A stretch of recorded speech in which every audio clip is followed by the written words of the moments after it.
Selamat datang, pemirsa. Pemerintah menetapkan aturan baru pencairan dana desa, di mana pembentukan Koperasi Desa Merah Putih kini menjadi syarat utama. Berikut informasi selengkapnya.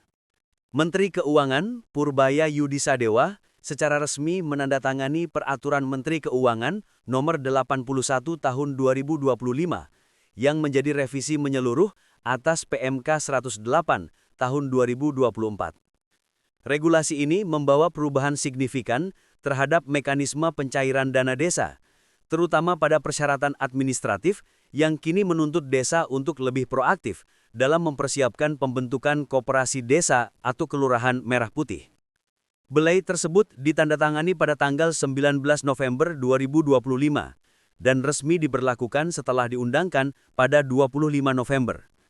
Pemerintah menegaskan bahwa aturan ini langsung berlaku pada tahun anggaran berjalan, sehingga seluruh desa harus segera menyesuaikan tahapan administrasi mereka.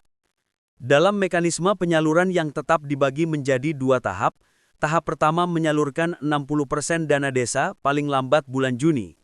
Sementara tahap kedua, sebesar 40%, dapat dicairkan mulai bulan April, tergantung pada kelengkapan dokumen yang wajib dipenuhi. Perubahan terbesar terdapat pada syarat pencairan tahap kedua. Jika sebelumnya cukup melampirkan laporan serapan anggaran dan capaian keluaran, kini setiap desa diwajibkan menyertakan akte pendirian Badan Hukum Koperasi Desa atau Kelurahan Merah Putih. Apabila akte belum selesai, desa dapat menyerahkan bukti penyampaian dokumen pembentukan koperasi kepada notaris sebagai pengganti sementara. Selain itu, desa juga harus mengunggah surat pernyataan komitmen dukungan APBDes terhadap pembentukan koperasi. Surat ini menjadi dasar bahwa desa memiliki kesiapan fiskal dan kelembagaan dalam mendukung operasional Kopdes Merah Putih setelah terbentuk.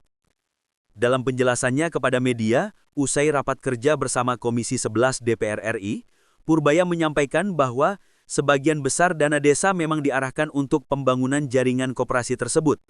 Ia menyebut bahwa dari total 60 triliun rupiah dana desa per tahun, sekitar 40 triliun rupiah akan digunakan untuk mencicil pembangunan infrastruktur Kopdes Merah Putih selama 6 tahun berturut-turut.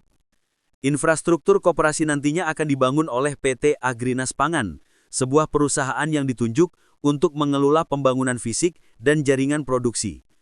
Dana pembangunan tersebut akan ditalangi terlebih dahulu melalui pinjaman ke bank-bank BUMN, dan pemerintah akan mengganti biaya tersebut secara bertahap melalui dana desa. Pemerintah meyakini bahwa pembangunan Kopdes Merah Putih secara masif dan terintegrasi dapat menciptakan ekosistem ekonomi baru di tingkat desa. Koperasi tidak hanya berfungsi sebagai pusat distribusi pangan dan kebutuhan pokok, namun juga sebagai lembaga usaha yang mendorong partisipasi ekonomi masyarakat desa secara langsung.